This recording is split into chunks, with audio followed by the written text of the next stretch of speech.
anak semua, Assalamualaikum warahmatullahi wabarakatuh. Kembali lagi dengan pembelajaran IPA bersama Bu Mulia. Pada pembelajaran kali ini kita akan masuk ke bab baru mengenai listrik dinamis. Pada minggu kemarin kita sudah belajar mengenai listrik statis. Di minggu ini kita akan belajar tentang listrik dinamis. Oke, sebelum belajar kita berdoa terlebih dahulu. Berdoa dimulai. Berdoa selesai. Oke, ditonton sampai habis ya videonya, jangan di-skip. Oke, di sini listrik dinamis itu disebut juga dengan listrik yang bergerak. Jadi kalau misalnya listrik statis itu listrik yang diam, listrik dinamis adalah listrik yang bergerak. Atau boleh kita sebutkan listrik dinamis adalah listrik yang berubah-ubah atau listrik yang mengalir dan menghasilkan arus listrik.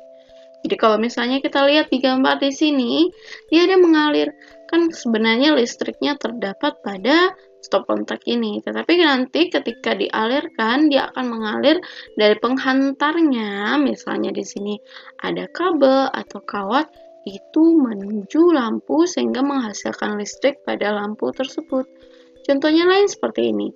Listriknya itu berada pada baterai ini. Nah, kemudian melalui sebuah pengantar akan diberikan listriknya kepada lampunya ini.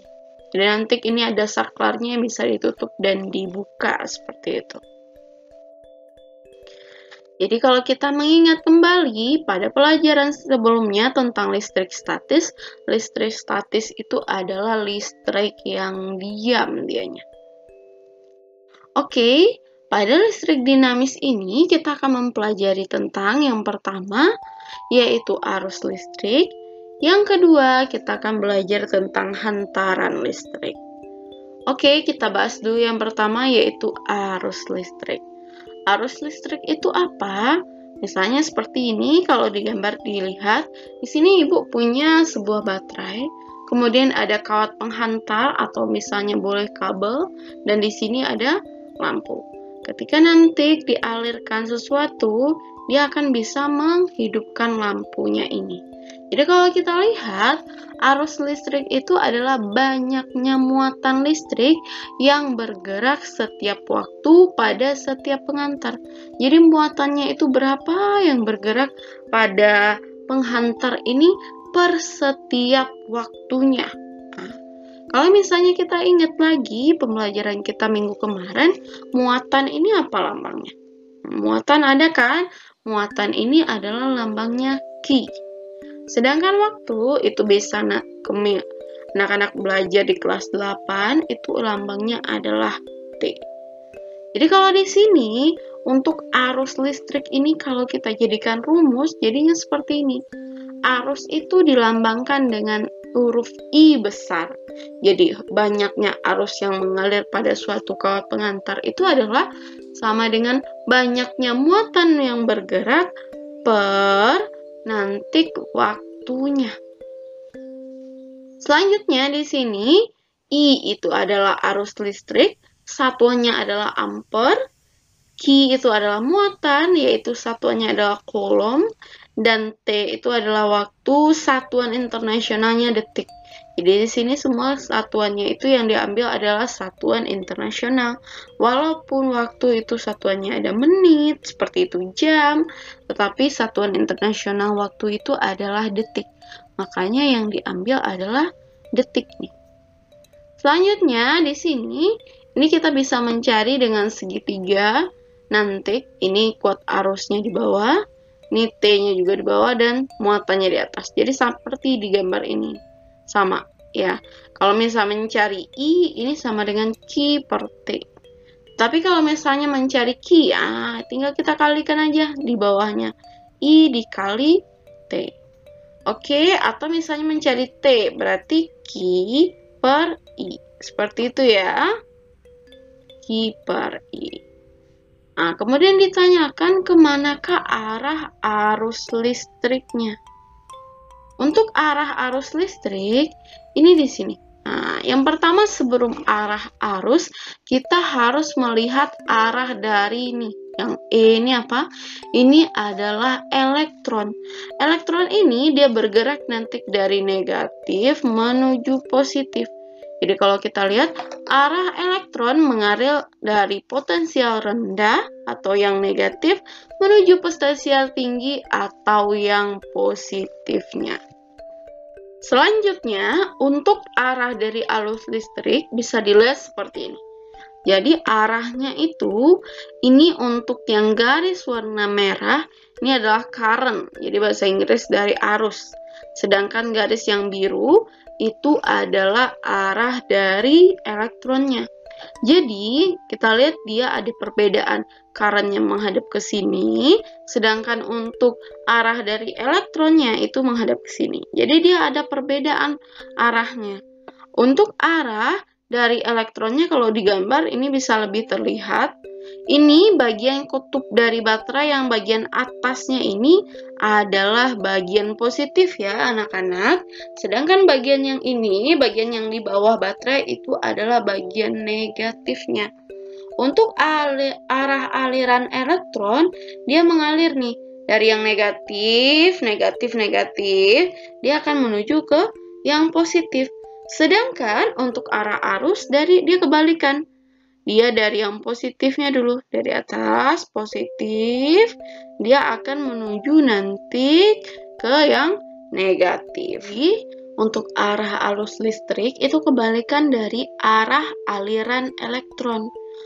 Kalau arah elektron tadi dari potensial yang rendah atau yang negatif ke potensial yang tinggi. Sedangkan untuk arah elektron, dia dari potensial yang positif ke yang negatif dianya. Di sini kita akan mencoba membahas contoh soal.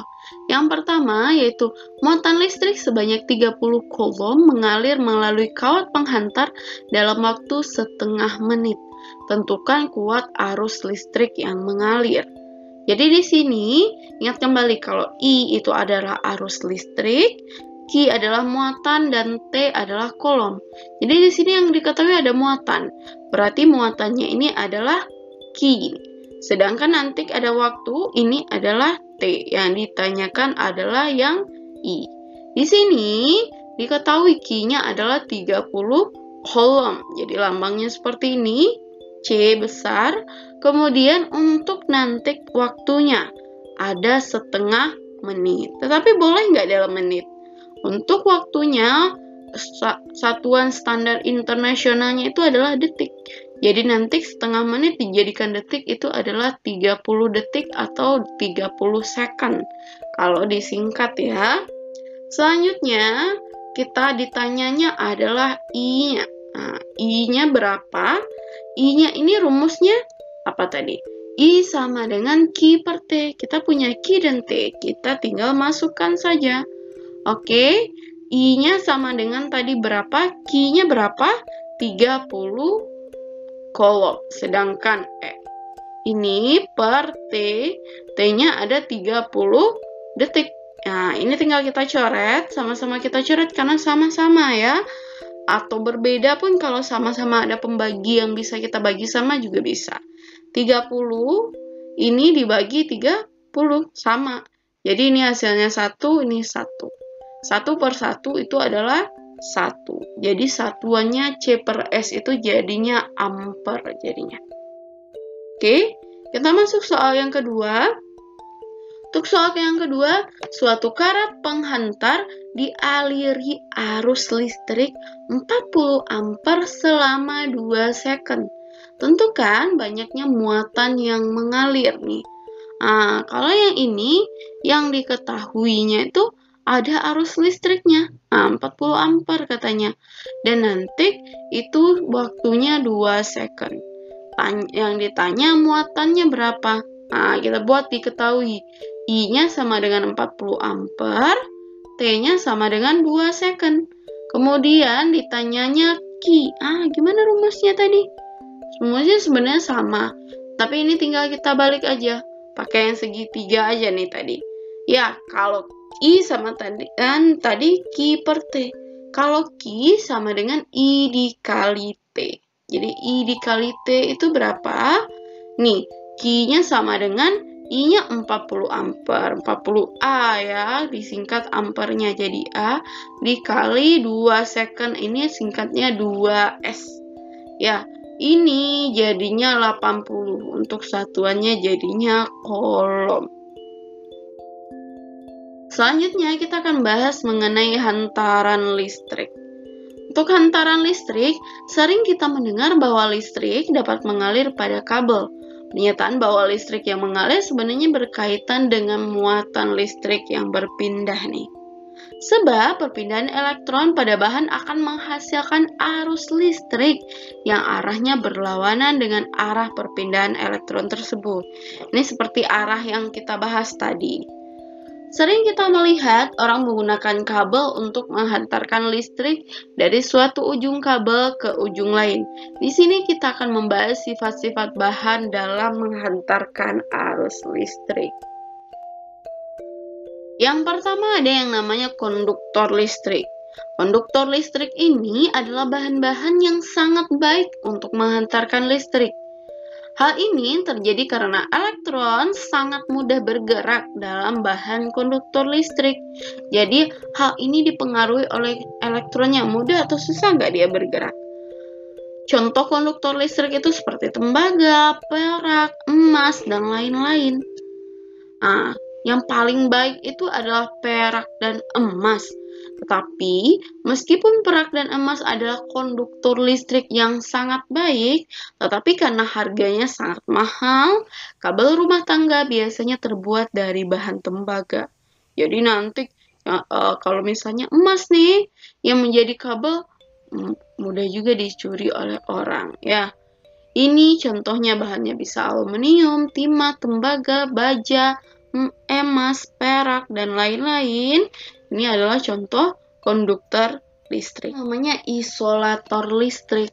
Untuk isolator listrik adalah bahan yang sangat buruk untuk mengalirkan arus listrik karena di dalamnya bahan ini elektron sulit mengalir. Contohnya adalah pemberian plastik atau karet sebagai pelapis kabel bertujuan agar kabel lebih aman digunakan nih. Contoh bahannya seperti plastik, karet, kertas, dan lain-lain. Misalnya kita contohkan di sini ada kayak plastik, karet, kayu, kain, wol, dan lain-lain. Ini adalah isolator listrik. Nah, tetapi sebenarnya isolator ini berguna karena mereka akan berguna ketika digabungkan bersama. Contohnya, kalau untuk bagian dalam dari suatu kabel itu dipakai konduktornya. Jadi dia yang bisa mengalirkan arus listrik.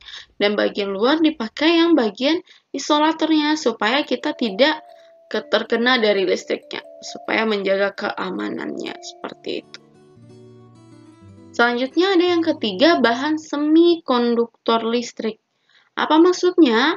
Adalah bahan-bahan yang berada pada suhu rendah bersifat isolator, sedangkan apabila berada pada suhu tinggi bersifat konduktor. Contoh bahan semikonduktor listrik adalah karbon, silikon, dan germanium.